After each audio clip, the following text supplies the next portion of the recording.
My name is Lucy, and I graduated from college with a degree in programming, which, by the standards of my environment, was considered something almost exotic. Most of my classmates, as far as I knew, had a hard time finding a job after graduation, wandering around in search of at least some place that would take them, grabbing internships and part-time jobs that barely covered rent or travel. But I was lucky in a different way. I already got my first real job in my third year. It was not just luck, but the result of diligence, sleepless nights, and a passionate desire to prove to myself that I can achieve something, that I did not go through all those exams and projects in vain. The offer came from Soft Tech Solutions, a company that, although not among the giants of Silicon Valley, had a solid reputation as a reliable software developer and a decent staff. They liked my work during my summer internship, and I remember my fingers shaking as I opened that very letter, where it was written in black and white that they wanted me to join their team after graduation. The offer was a pretty decent salary, high enough that I could afford to move into my own place right after graduation, maybe even rent an apartment closer to work, and decorate it in the style I've always liked, something with elements of Scandinavian minimalism, with soft lighting and spacious bookshelves. But I didn't, Lucy. We were hoping you'd consider staying with us for a little while longer, Mom said. One evening as we sat at the dinner table, she said it matter-of-factly, but I could tell there was more to her voice than just a desire to keep her around longer. Dad nodded next to her, looking a little embarrassed, as if he, too, wanted to say something important but couldn't find the words. What do you mean? I asked, surprised and a little confused. I thought you'd be happy to finally have a house to yourself, I added, trying to catch what exactly they wanted from me. And before we continue, write in the comments what city you're watching this video from. Enjoy. Dad cleared his throat, as he usually did when the conversation turned to difficult topics. Well, honey, the truth is, we're having a hard time paying all the bills right now. Your mother and I are not getting any younger, and our expenses keep mounting. He said this quietly, almost apologetically, and at that moment I saw how tense their faces were, how much concern and weariness there was in their eyes. Mom quickly added, if you'd stayed, maybe contributed a little to the household, it would help us a lot. She avoided looking me in the eye, as if she were afraid I would refuse right away, reproach them, say something harsh. But I looked at their worried faces and suddenly felt a wave of something between compassion and duty rise in my chest. These were the people who had raised me, who had helped me put myself through college, even though at times they had had to give up so much themselves. I had dreamed of owning my own place for years. I had a nearly complete plan in my head, broken down month by month: rent, furniture, decor, even a pet cat. But I couldn't say no. How much would it help? I asked, trying to sound calm, as if this was just a budget discussion and not a moment that would change my plans forever. The relief on their faces was immediate. Dad offered cautiously, maybe $1,000 a month, for bills and groceries. He spoke as if he were afraid the amount would sound too burdensome, and just like that, out of nowhere, I became my parents' breadwinner at age 22. I put the rest of my paycheck into a savings account and watched it grow steadily with each passing month. I didn't spend much on myself, just the bare necessities and the occasional treat like a new book, an expensive cup of coffee, or a trip to an antique store. It seemed like a reasonable compromise between duty and a dream. Why spend money on unnecessary things that didn't bring true satisfaction? My sister, Olivia, had a completely different philosophy about money. She was 7 years older than me, already married to her college sweetheart, James, and they had a 7-year-old son named Ethan. They lived in a fancy rented apartment across town and acted like they were rolling in money, even though I knew they weren't. Oh my God, Lucy, are you seriously wearing that t-shirt again? Olivia said during one of her Sunday visits. She was sprawled on our parents' couch, scrolling idly through her phone while James and Dad watched football and Mom laughed and played with Ethan. I looked down at my plain blue t-shirt, soft and a little faded, but still my favorite. What's wrong with it? I asked, trying to remain calm. She rolled her eyes dramatically. I saw you wearing this in a Facebook photo last year. You never buy new clothes. The new Stella McCartney line came out a few weeks ago. I sighed slightly. I don't need new clothes. These fit perfectly, I replied, trying my best not to let her get to me. That's why you're still single, she said with a smirk, as if my refusal to buy designer clothes was not just a matter of thrift but a sign of some kind of lack of quality. In my life, no guy wants a girl who looks like she shops at Goodwill. I bit my tongue, trying not to say what had been swirling around in my head for a long time, that despite all my plain t-shirts, I had a growing savings account, while she and James, despite his well-paid job, were living paycheck to paycheck. Olivia worked part-time at a boutique, just to keep from going crazy from boredom, she said, but their income was disappearing as quickly as it had come: vacations, restaurants, clothes, and whatever else they enjoyed that week were not luxuries for Olivia and James, but things they took for granted, necessities almost, without which their carefully constructed facade of a life of false abundance seemed to crumble. "Hello, Lucy," Olivia said later that day, cornering me in the kitchen where I was washing up after dinner, quietly basking in the solitude of the scent of soap and the belated voices from the television in the living room, her voice, only recently filled with a condescending, mocking tone, was suddenly soft, almost sticky sweet, like someone about to ask for something sensitive. "Can I borrow $200? She asked, tilting her head to the side as if it were a friendly gesture. "That dress. I've been eyeing it for a while, and I'm a little short this month," I sighed, not in surprise. No, it wasn't the first time, and certainly not the last. Drying my hands with a towel, I said quietly, "Okay, you're the best in the world," she exclaimed happily, quickly hugging me as if she had just signed a contract for her happiness. "That's why you're my favorite sister." "I'm your only sister," I reminded her. But she was already buried in her phone, rushing to text someone, maybe James, sharing the good news that she could finally afford this dress, which was a little out of her price range. When I wasn't at my day job, I spent most evenings at my computer, working on a side project that I poured all my passion and hope into: a home security app, an idea born out of a sleepless night when I couldn't sleep and thought about how to make people's homes more secure, especially lonely elderly women like my Aunt Claire and my neighbor Mrs. Henderson. The app wouldn't just integrate with existing camera systems, but add intelligent alerts, flexible security settings, and intuitive controls, all the things I felt were sorely lacking in the current market. "Lucy, it's almost midnight. Why are you still on the computer?" my mother complained, appearing in the kitchen doorway in her flowered robe, her face sleepy and weary with confusion. "You're driving up our electric bill." "Sorry, Mom. I'm just finishing something," I said, not taking my eyes off the screen. Because I knew that if I stopped now, it would be even harder to get back into the flow tomorrow. "All she does is play these stupid games," I heard Dad say as the two of them walked back to the bedroom. "No wonder she can't find a boyfriend." I didn't correct them. I knew they wouldn't understand what I was working on anyway, and I just didn't have the energy to explain. Sometimes it's easier to let people believe what they want to believe. There's a quiet comfort to it, but little did I know that my quiet life, built around saving money and spending nights coding alone, was about to be turned upside down in a way I couldn't have imagined.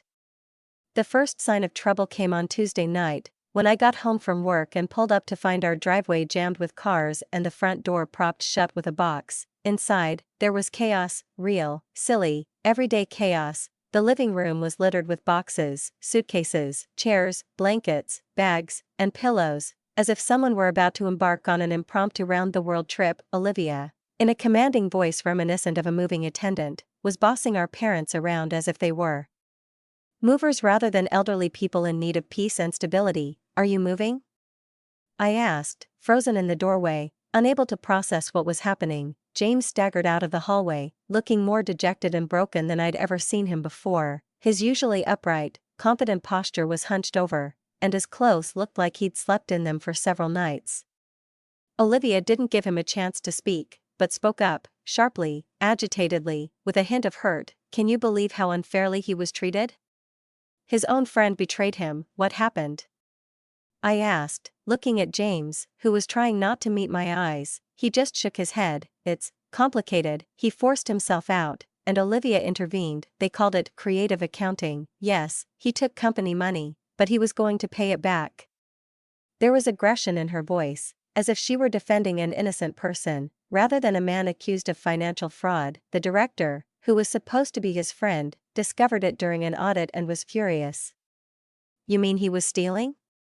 I asked carefully, feeling the silence thicken in the room, thick as syrup. My parents exchanged silent glances, something awkward, even embarrassed, in their gaze. "That's terrible," my mother muttered, but Olivia said sharply, his friend just asked for the money back and fired James, is that fair?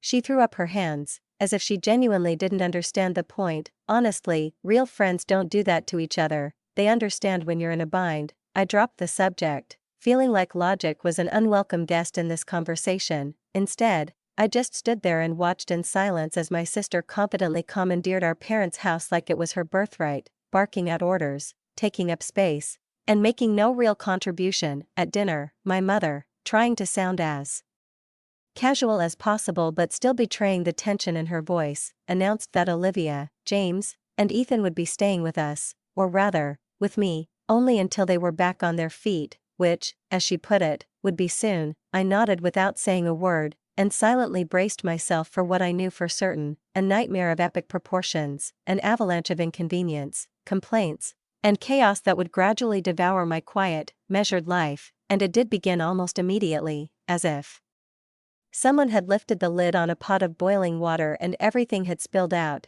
The house I had come to consider my safe haven suddenly turned into a constantly buzzing hive of no privacy, no order, no respect for personal space. James, to his credit, had found a new job within 2 weeks, but as he kept telling anyone who would listen, including his neighbor, Mr. Raymond, and the pizza delivery guy, he was now being paid half what he had been making, and whenever he mentioned it, it was not disappointment that came across in his voice, but rather hurt pride. Olivia continued to work part-time at the boutique, but the hours she spent there were so minimal that they felt more like a social hobby than a way to make money, just enough to claim she was making a contribution, but her efforts were making no real difference to their financial situation. "This chicken is so dry," she complained one night at dinner, pushing her plate away with a look of weary anguish on her face, as if she had been served gum instead of food. "Mom, don't you know how to season?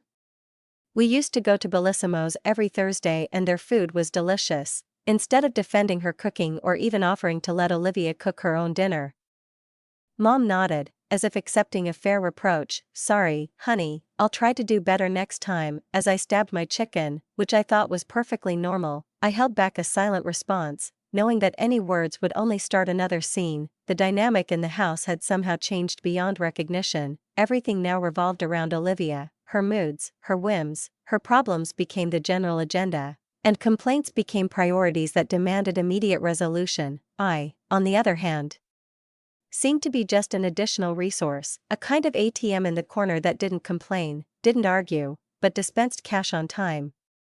One evening, as I sat in my room, tired but focused, working on the final lines of code for a security app, Olivia barged into my room without knocking, as if this were her room and not mine. "I need to borrow $300, she said, without a hint of her usual false pleasantry. "Ethan needs new shoes, and we want to take him to M Park this weekend. He's been really upset since we moved here, hasn't he?"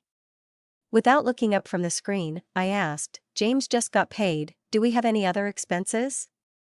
Her face instantly changed, and she snapped, "Are you going to help or not?"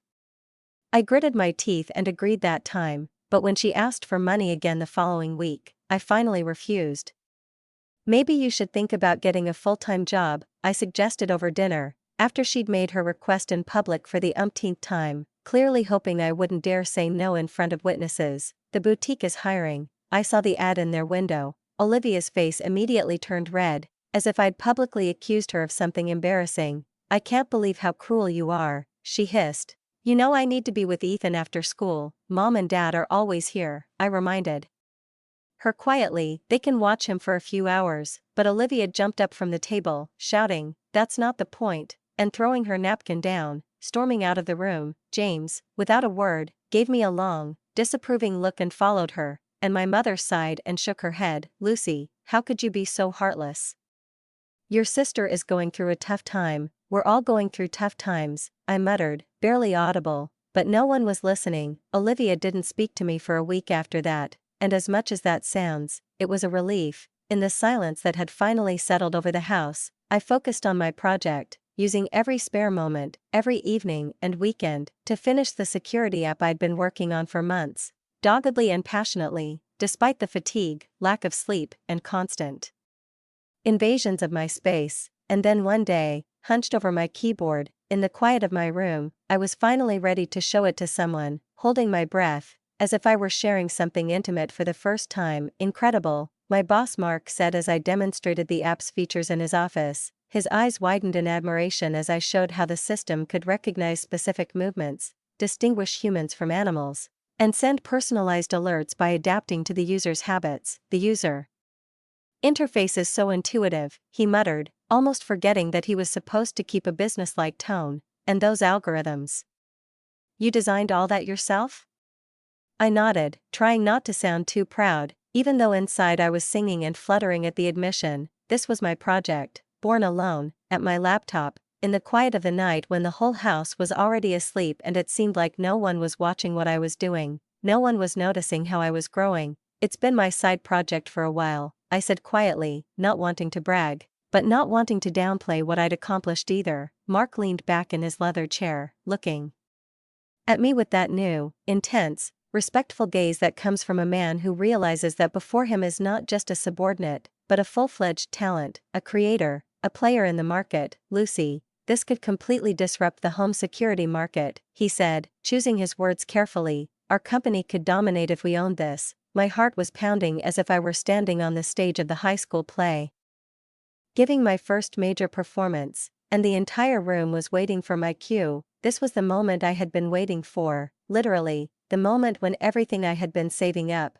building up piece by piece, was finally out in the open, in the light. I'm willing to offer you $500,000 for full ownership, plus a percentage of future sales, he said, leaning forward slightly as if he were afraid I'd disappear before I agreed. What do you think? He asked, his expression soft and urgent. I tried to keep my expression neutral, even though the adrenaline was surging inside me, as if I were running a race and had almost reached the finish line. $500,000 plus royalties. It was more than I had dreamed of, more than I had ever dared to imagine when I'd started with a blank slate and silence. That sounds fair, I managed to say with a straight face, as if making six-figure deals was a routine matter for me. We shook hands, and a few days later I walked out of his office a different person, a woman who had just become rich overnight. But on the way home, sitting in the car, watching the familiar streets rush past the window, I made a decision as solid as granite. I would not tell my family. If they found out, the money would disappear, dissolve in shopping sprees, nail repairs, excursions, and expensive restaurants, and my parents would once again allow Olivia to live the way she wanted, turning a blind eye to common sense. This was my chance at freedom, and I was not going to waste it. That same evening, after parking my car outside the house and sitting in silence for a few more minutes, I called my realtor friend Sarah, who had once helped our colleague find a wonderful apartment. I'm meeting my place, I said quietly into the phone, feeling the reality of the words grow inside me. I'm looking to buy a place close to work that's ready to move in quickly. Could you help me? I already have a few places in mind, Sarah replied. Let's meet tomorrow after work. When I walked into the house, feeling almost like a criminal with a secret I didn't want anyone to know, I found everyone gathered in the living room, which in itself seemed unusual for a weekday evening. They fell silent as soon as I stepped through the door, their faces a strange mixture of determination, embarrassment, and something else I couldn't place at first. Lucy, we need to talk to you, Mom said, patting the couch next to her. I sat down carefully next to her, my hands clasped in my lap. What happened? Dad cleared his throat, as he always did before a conversation that hinted at money. We've been looking at our expenses, and overall, things are tough with 5 adults and a baby in the house. His voice was tired. The utility bills have gone up a lot, and the groceries. He hesitated. You wouldn't believe how much food a growing boy needs, Mom finished, looking me in the eye. We were hoping, she continued, that you could contribute a little more to the household expenses. The $1,000 you give us doesn't cover everything anymore. I glanced around the room. My parents looked confused but hopeful, as if this request was their last chance to keep the balance in the house. Olivia, sitting at the other end of the couch, was examining her manicure with feigned nonchalance, as if she didn't care, although I knew it was her initiative. At least James looked uncomfortable, which I appreciated. Do Olivia and James contribute anything? I asked, not expecting a reassuring answer. My parents looked at each other, and my mother said quietly, they're in a tough spot right now, and you're single, you don't have any addictions, you can afford to help out a little more. I took a deep breath, mentally counting to 10 to keep from losing my temper. How much more do you want? I asked, already knowing what was coming. Maybe $2,000 a month, my father suggested, trying to make it sound like it was something insignificant. I wanted to laugh, or cry, or scream. Instead, I just nodded. Okay, starting this month. Olivia finally looked up, a small smile playing on her lips, like someone who knows she's won. But did she know how fleeting her victory would be? 3 days later, I met Sarah at a beautiful apartment complex just 10 minutes from my office. She greeted me at the door with keys in hand and a small smile, as if she already knew this apartment would be mine. The one-bedroom apartment she showed me was simply perfect, a modern interior with clean lines, light walls, huge windows flooding the room with sunlight, and a small balcony on the top floor with a view of the city, which suddenly seemed full of possibilities. I used part of the money I received from selling the rights to my app right away, without thinking, without delay, without consulting anyone, to put down a deposit, sign the papers, and become the full owner of my first apartment that same day. For the first time in years, I felt in control of my life, not only in theory but also in practice, as if I had found a safe haven in the middle of a family hurricane. As I furnished my new space in secret, choosing every item with love, from the wooden coffee bar to the light textiles for the bedroom, I began to notice subtle but disturbing changes happening in my parents' house. Over dinner, Mom, Dad, and Olivia would increasingly exchange strange glances that conveyed more than words could convey, as if all three were involved in some hidden conspiracy. James was usually silent during these moments, staring at his plate and occasionally helping Ethan cut meat. He had become especially quiet, detached, as if he, too, sensed that something unpleasant was approaching. Something was definitely wrong, but I couldn't put my finger on it, though there was a nagging suspicion, like a tension deep within me that I couldn't name. The answer was not long in coming. 2 days later, when I returned home from work, I found a pile of my things unceremoniously dumped in the hallway, right by the entrance, like someone else's belongings after an eviction. My books, neatly stacked but still devalued by this gesture, my clothes, my laptop that had accompanied me since my college days, and even my old teddy bear that I had never parted with since childhood. All of it was piled up like useless junk.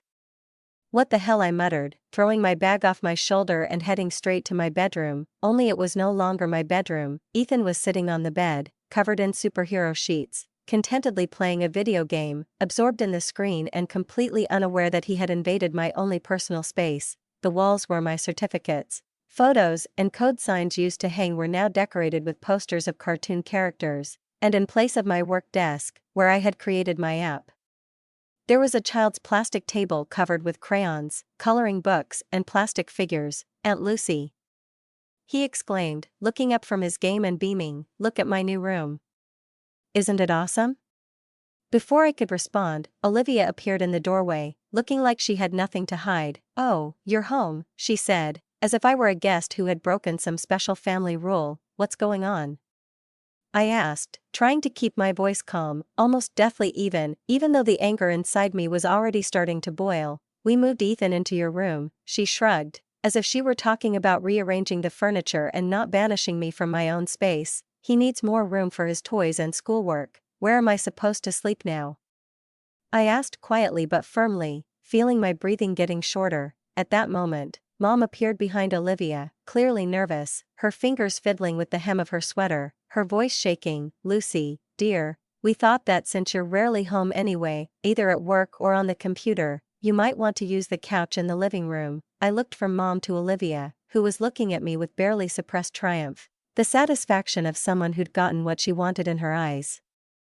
So you moved all my things without asking me, I said, coldly, as if I were making a note in a business correspondence. We knew you'd make a fuss if we asked, Olivia interjected, and Ethan really did need more space. His old room is barely bigger than a closet. Speaking of his old room, I asked, each word sounding far away, why don't I use it? Mom and Olivia exchanged that mysterious look again, the one that was already making my jaw ache. Well, Mom began with a tight smile, we were thinking, maybe Olivia could use a walk-in closet. You know how many clothes she has, and there's just no room for them in James's room. I froze. For a moment, all the anger was gone, replaced by a sense of shock, as if I'd been yanked out of my own life and into someone else's absurdist comedy. They'd thrown me out of my room, the room I'd lived in Since I was a child, the room I'd spent years decorating, the room I'd essentially paid for with $2,000 a month, to make room for a walk-in closet for my sister, a woman who'd never contributed a cent to this house. I looked at her perfectly ironed dress, at her nails, shiny with fresh gel, and then at the pile of my clothes lying in the hallway, and something inside me quietly snapped, but I didn't scream, I didn't cry. I just shrugged and looked Olivia straight in the eyes and said calmly, "You know, it's okay, I'm not sleeping on the couch because I'm sleeping in my own apartment." Olivia burst out laughing, throwing her head back as if she'd just heard an incredible joke. "Your imaginary apartment? Come on, Lucy, we all know you don't have an apartment." "Actually, you do," I replied. "I bought one last week. I was going to tell you about it over the weekend, but I guess you made it easier for me, Mom," I said to her, more gently, but with a firmness that I hadn't had in years. And Olivia stared at me as if I'd suddenly grown a second head, as if I'd announced that I was going to fly to Mars and build a career as a programmer amidst sandstorms. "You bought an apartment?" she asked, and her voice sounded like a mixture of shock and mockery, as if the very idea was ridiculous. Mom, no less surprised than she, asked, "How? And with what money?" "It doesn't matter," I answered calmly, turning around and heading down the stairs. "The main thing is that I'm moving out today, not tomorrow, not next month, but today." I went down to the living room, took out my phone, and immediately called the moving company to book the first available time. Luckily for me, a morning window was available, tomorrow at 7. After that, I dialed Mark, my boss, and asked to take the day off. All the while, my family circled around, looking at my face as if they were trying to read whether I was joking or just crazy. Their expressions wavered between disbelief and growing alarm. "Lucy, you can't be serious," said Dad, returning from the garage and joining the conversation for the first time. "I'm completely serious," I said, ending the conversation with the moving company dispatcher. "The movers will be here at 7 tomorrow morning to pick up my things." Mom took a quick step forward. "But we need to talk about this. If you're upset about the room, we can work something out. Maybe Ethan could share a bedroom with us for a while." "It's not about the room," I interrupted, trying to keep my voice calm. "It's about respect, about boundaries, that I pay $2,000 a month to live in this house, and yet they continue to treat me as the least important." Olivia, who had been strangely silent until then, suddenly spoke up. "Wait, did you really buy the apartment? With what money?"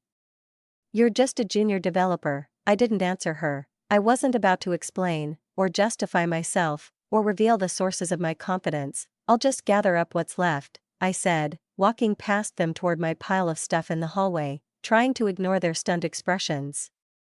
The next morning, at exactly 7, the movers arrived, crisp and businesslike, with steel wheels and strong arms. I pointed to the pile of stuff in the hallway, which was still growing as I continued to pull out of the corners of the house things that I had considered part of my life for years: books, electronics, a couple of old photographs hidden in a shoebox. All of it was leaving this house with me. My family stood off to the side, watching silently as the men carried box after box out to the truck. Dad, standing by the door, finally asked, "Where exactly is this apartment?" I, checking to make sure I hadn't left anything important, answered evasively, "Next to the office." "How much does it cost?" Olivia demanded, still not believing what was happening. "And how could you afford it?" I turned to face them. My entire family, Mom, Dad, Olivia, even James and Ethan, was standing in the living room, looking at me as if I was participating in some mystical ritual beyond their ken. They didn't understand. "It's none of your business," I said, calmly, without hesitation. "We're your family," Mom said, hurt, as if I'd betrayed them. "Of course you are. But family has to work both ways, Mom." I looked at her straight, and here, in this house, everything has only worked one way for a long time. "What does that mean?" Olivia flared up. "It means I'm no longer going to be everyone's ATM, I said firmly. "I'm not going to give another penny to anyone who doesn't value my efforts and use them responsibly." "So you're abandoning us?" Mom asked, her eyes already shining with tears. "What about the bills, the food, the groceries? What will happen to them?"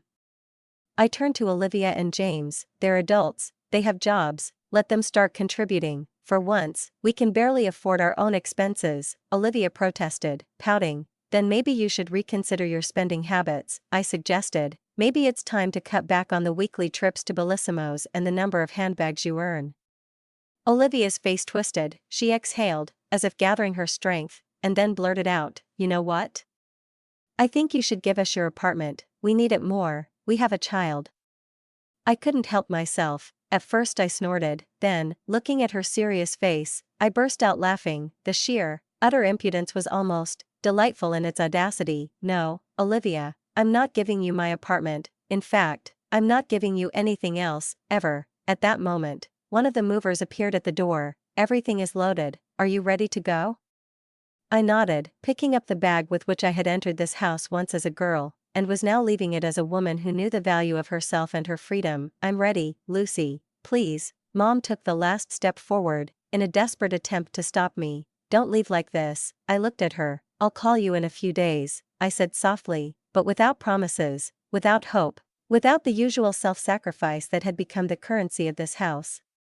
And so I stepped out the door, and, getting into the car, followed the slowly moving road leading to my new apartment, to the life that I chose for myself. Finally, on my own, the feeling of liberation grew with every mile that separated me from my family's home, and with every change in the landscape outside the window, I felt as if the many years of other people's expectations, responsibilities, uninvited requests, and guilt that I carried around with me like a second skin were slowly falling off my shoulders. For the first time in my adult life, I put myself first, not out of stubbornness, not out of revenge, not because someone told me I should, but because I finally felt like I had the right to do so. And, to my surprise, it wasn't scary, not hard, and not lonely, but pleasant, even good, even feminine, human, real. The next few days flew by at some easy, smeared pace. I unpacked boxes, carefully placed books and decor items, ordered furniture, arranged for the delivery of household appliances, connected the internet and water. I kept my phone off most of the time, intuitively understanding that the initial wave of anger from my family would inevitably be followed by a flood of messages,